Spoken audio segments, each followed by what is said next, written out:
What is going on, Z community? It's me, Tamer Azizz, and today we're going to be talking about passive income.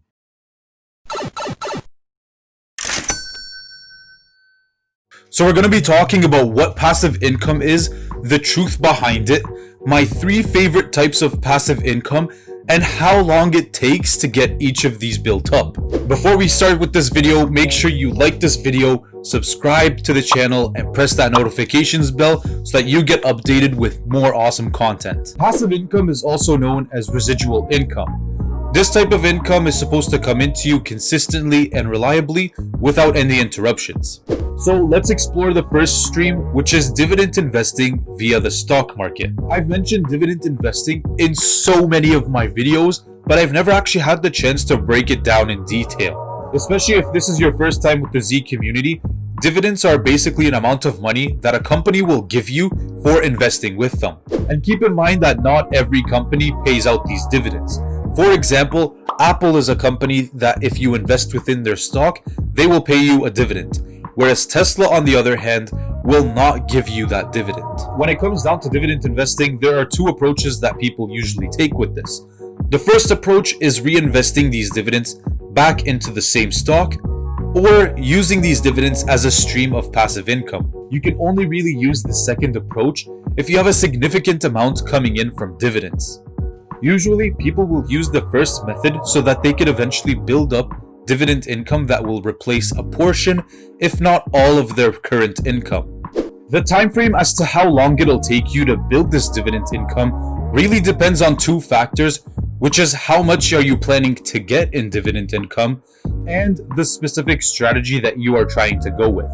Some of the different factors that you might want to look into is how many dividend stocks do you want to have in your portfolio, the dividend yield, the payout ratio, how consistently these companies have been paying out a dividend, and how often has that company been raising its dividend for you. How much you will make from this type of passive income will depend on how much money you put in initially, and will depend on something called the dividend yield. The dividend yield is just a ratio of the dividend that a company pays out relative to its current stock price. A perfect example of this is the Royal Bank of Canada, which pays out $4.32 for every share that you owe throughout the year. Let's assume that it costs you $100 to buy 1 share of the RBC stock. If we had person A who decided to invest $10,000 into RBC, if we multiply 100 shares by $4.32 of a dividend per year, this ends up giving person A $432 of dividend income in the year. Let's compare this with what person B would do. If person B put $500,000 into the RBC stock, let's just say that's about 5,000 shares.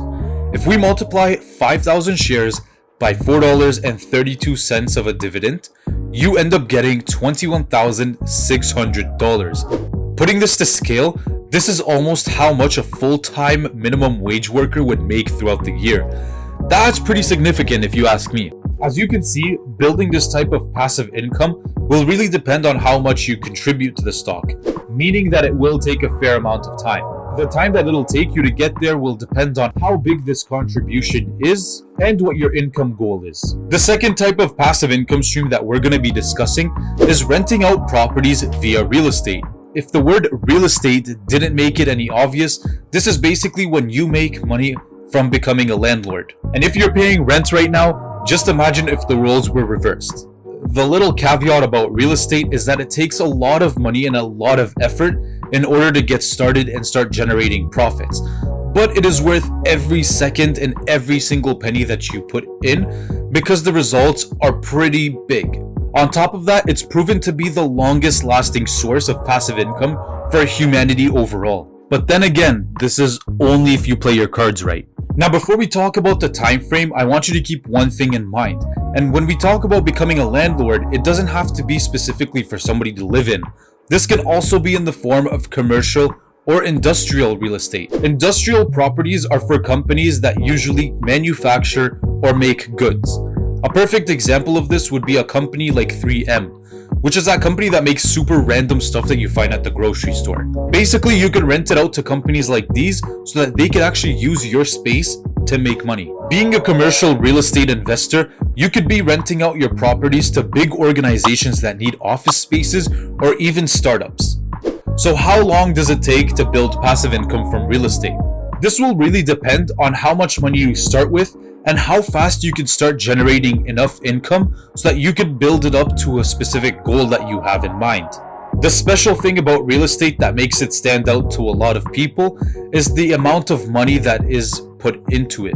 When we talk about properties, we're talking about dealing with thousands, if not millions of dollars. Because of this, your actual profits will depend on your expenses and your liabilities, which is when this starts to become more of a business operation than it is more of a passive income thing. Just so I don't confuse you guys too much, just keep in mind that all the hard work, energy, and effort that you put into real estate will not go unnoticed when you start making that passive income. Let's just take a very simple example so that you can see the actual potential with real estate. Let's just say that I find a property that is worth $1 million. I end up buying it with a down payment of $200,000. Let's just assume that my mortgage payment is $1,750. I end up finding out that Tim Hortons wants to lease my space out, so I give it to them for $2,500 a month.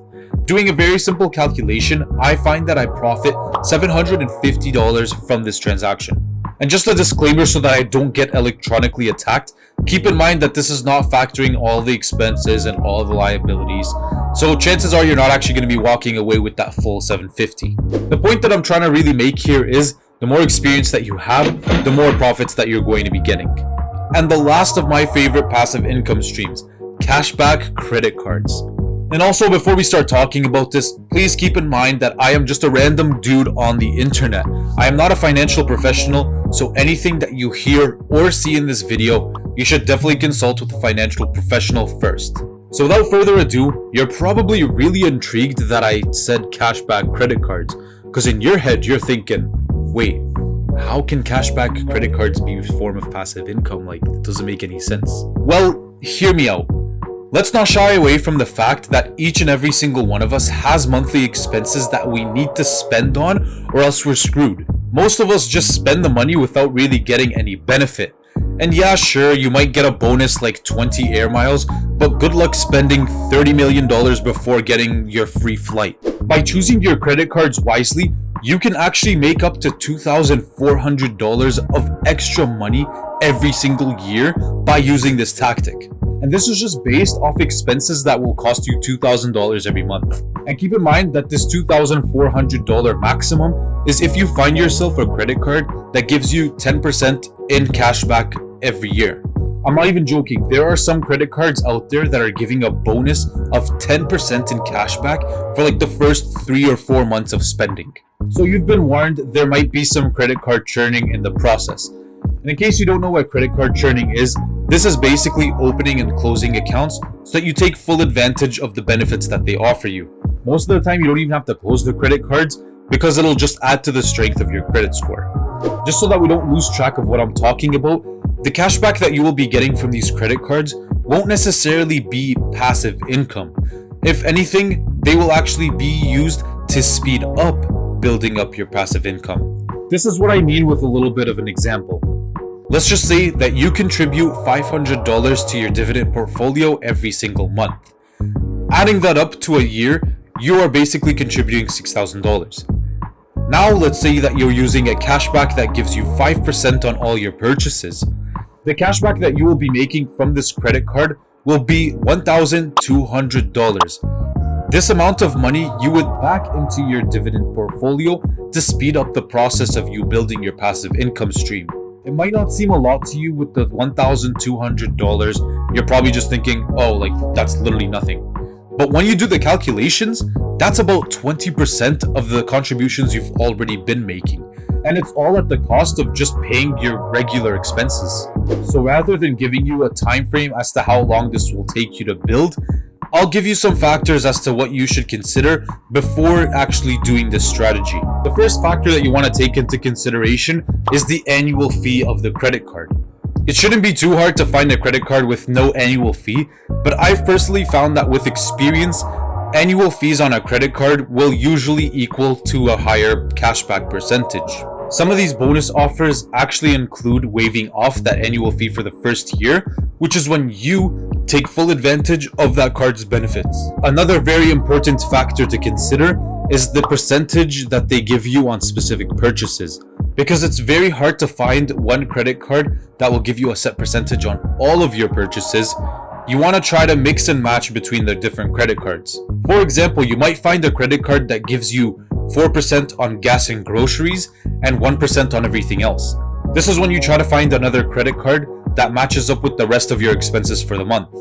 For example, you find another credit card that gives you 5% on transportation and then 2% on everyday purchases. By mixing and matching different credit cards with the highest amount of percentage in cashback is the best way to go with this type of strategy. Another factor to consider are bonus cashback offers. Bonus cashback offers are something that you have to keep an eye out for big time, because this is where you'll actually maximize the cashback you get. Just to give you guys an idea, I found a couple of weeks ago from recording this video that there was a cashback card that gave you 10% for your purchases for the first 4 months. And yes, this was in Canada. So chances are you have to keep your eye out for the lookout, and you have to search to maximize your cashback. And last but not least, this is more of a note rather than an actual factor to look out for, but additional benefits. Keep in mind that with this strategy, the goal is to get cashback in cash. If you see something like rewards or travel insurance or whatever the case may be, treat it with a grain of salt and have the mentality where it's like, oh, well, that's nice. I have travel insurance with this card too. Don't forget the goal of this strategy and do not get blinded by those other benefits. And rather than telling you guys what credit cards to open or what credit cards to keep an eye out for, I'm just going to put the link that I personally use down below, where you can search for everything that you need to know when it comes to borrowing. Bringing it all back together, my bottom line is, when it comes down to building passive income, it is not an easy thing, and it's not something that happens overnight.